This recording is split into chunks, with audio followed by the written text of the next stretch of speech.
अस्सलाम वालेकुम dear students, welcome to pass education system. Dear student, जिस तरह से हमने एक सीरीज स्टार्ट की हुई है, डेली बेसिस पे आप लोगों के साथ टॉप 10 एमसीक्यूज शेयर किए जाते हैं। और ये डियर स्टूडेंट मैं आप लोगों को चैप्टर वाइज करवा रहा हूँ। इससे पहले मैंने कम्प्लेक्स नंबर वाले चैप्टर भी कंप्लीट करवा दिया है, सेट्स एंड फंक्शंस वाला भी, मैट्रिसेस वाला भी, quadratic equation, linear programming, sequence and series, permutation वाला। और अभी डियर स्टूडेंट्स आज कॉम्बिनेशन के ऊपर हमारा थर्ड लेक्चर है। इससे पहले अगर आप लोगों ने मेरे प्रीवियस लेक्चर्स नहीं देखे तो इसी वीडियो के डिस्क्रिप्शन में आपको ई कैट मैथ पास पेपर्स के नेम से एक प्ले का लिंक मिलेगा। उसको आप लोग देख लीजिए, प्रीवियस सारे लेक्चर्स कवर हो जाएंगे। इसके साथ डियर स्टूडेंट्स हमारे व्हाट्सएप चैनल को लाजमी फॉलो कीजिए। जितनी भी टॉप रैंक यूनिवर्सिटीज़ की अपडेट्स हैं, कब एडमिशन ओपन हुए, कब क्लोज हुए, कब अप्लाई करना है, तो इस तरह की तमाम अपडेट्स आपको हमारे व्हाट्सएप चैनल में मिलेंगी। उसका लिंक आपको इसी वीडियो में फर्स्ट कमेंट में पिन हुआ हुआ नजर आएगा। इसके साथ डियर स्टूडेंट्स अगर मैं आपको बताऊं तो हमारा जो न्यू बैच है, जिसमें हम तमाम टॉप रैंक यूनिवर्सिटीज़ के एंट्री टेस्ट की तैयारी करवा रहे हैं, जिसमें यूईटी का फर्स्ट एडमिशन टेस्ट है, जिसके अंदर नस्ट एनईटी 3-4 इंक्लूडेड है, प्यास यूनिवर्सिटी का एंट्री टेस्ट इंक्लूडेड है, इसी के अलावा जीकी का, फास्ट का, तो ये जितनी भी टॉप रैंक यूनिवर्सिटीज़ के एंट्री टेस्ट इंक्लूडेड हैं, ये तमाम के तमाम हमारे इस न्यू बैच में आपको करवाए जाएंगे। और हमारे न्यू बैच में इनरोलमेंट की डेडलाइन 30 जनवरी है। डियर स्टूडेंट, 30 जनवरी तक आप इसमें इन हो सकते हैं। अभी हमने डेट को एक्सटेंड किया है क्योंकि काफ़ी बच्चे अभी कह रहे थे कि सर हम अभी 30 जनवरी तक ऐड हो सकते हैं। तो 30 जनवरी से पहले पहले आप लोगों ने डियर स्टूडेंट हमारे न्यू बैच का हिस्सा बन जाना है। उसके बाद इसमें सीट नहीं अवेलेबल होगी। डियर स्टूडेंट्स, अब हम स्टार्ट करते हैं। अगर इस क्वेश्चन के अंदर अगर अब आप देखते हैं ना, तो 31 वाला मैं अभी आपको करवाता हूँ, ये ज़रा अब आप चेक कीजिए।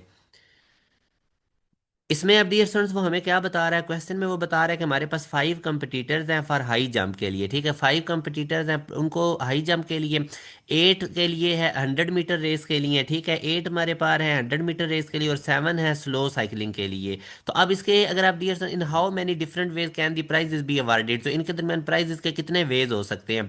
तो ये डियर फंडामेंटल मल्टीप्लिकेशन प्रिंसिपल के अकॉर्डिंग क्वेश्चन होगा। अगर मैं यहाँ पे आपको टोटल वेज बताता हूँ, ठीक है, तो टोटल वेज अगर अब आप देखें तो हमारे पास टोटल वेज अगर मैं आपको बताता हूँ तो यहाँ पे डियर आप देख लें, 5 कंपटीटर्स हैं हाई जंप के लिए, तो यहाँ पे क्या आ जाएगा 5। और इसी तरह 8 हमारे पास है 100 मीटर रेस के लिए, तो यहाँ पे अब डियर 100 मीटर रेस के लिए हमारे पास, ठीक है, तो यहाँ पे 8 आ जाएगा। और उसके बाद अगर अब आप देखते हैं हमारे पास तो 7 है स्लो साइकिलिंग के लिए। तो इन तमाम को अब आप मल्टीप्लाई कर दीजिए, ठीक है डियर, तो ये हमारे पास 280 इसका आंसर आएगा।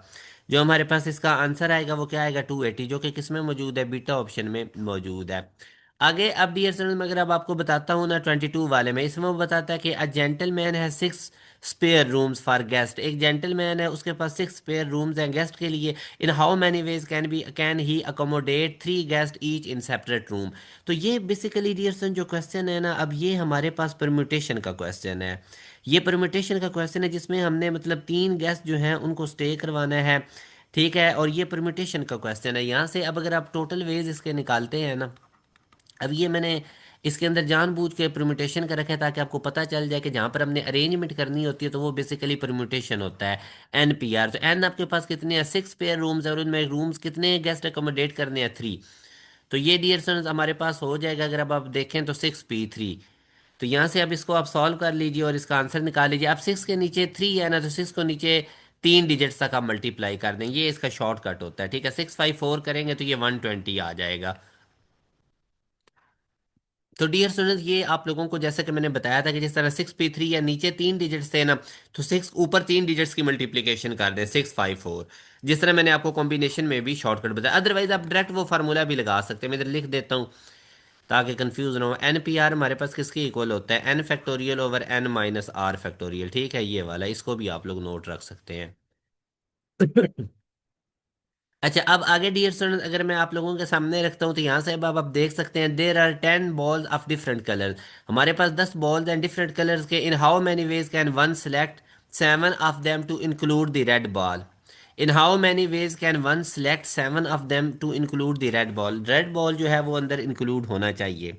तो ये वाला क्वेश्चन अब डियर स्टूडेंट्स आप लोग देखें कि कैसे होगा। बेसिकली हमने 7 बॉल सेलेक्ट करते हैं इंक्लूडिंग द रेड बॉल।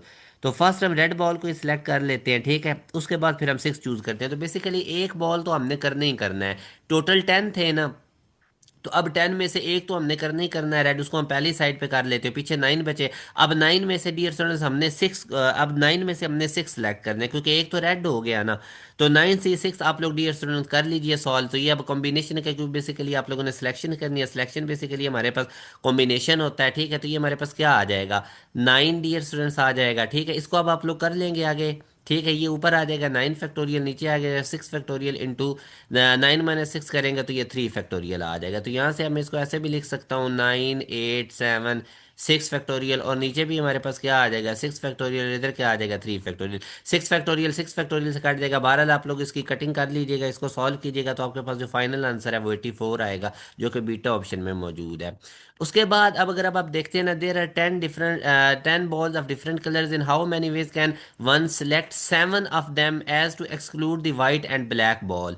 तो अब आप लोगों ने in how many ways can one select 7, यानी 10 में से हमने 7 सेलेक्ट करनी है, मगर ये 10 डिफरेंट कलर्स की हैं, तो इनमें से वाइट और ब्लैक बॉल जो है उसको आप लोगों ने रिमूव करना है। तो इसका मतलब अगर मैं इस 10 में से वाइट और ब्लैक को रिमूव करता हूँ तो पीछे टोटल मेरे पास कितनी बात जाएंगी 8। उनमें से मैंने सिलेक्शन कितनी की करनी है 7 की। तो बेसिकली ये जो क्वेश्चन है ना डियर स्टूडेंट, ये 8C7 का है। तो 8C7 को आप सॉल्व कर लीजिए।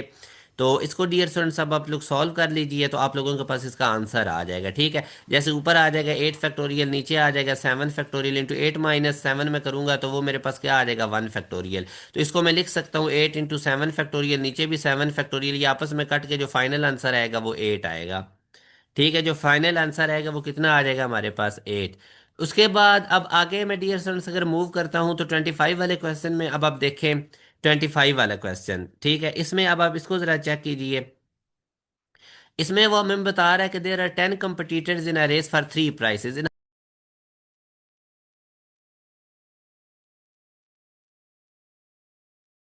जी डियर स्टूडेंट्स, ये वाला क्वेश्चन जो है ना 25th वाला, इसको जरा आप लोग खुद ट्राई कीजिए। जी, जैसा कि मैं आपको बता रहा था कि ये परम्यूटेशन का क्वेश्चन है। बेसिकली 10 competitors हैं इन अ रेस फॉर 3 प्राइसेस के लिए, how many ways can the prices be given. तो टोटल हमारे पास तादाद कितनी है 10 की, और प्राइसेस कितने हैं 3।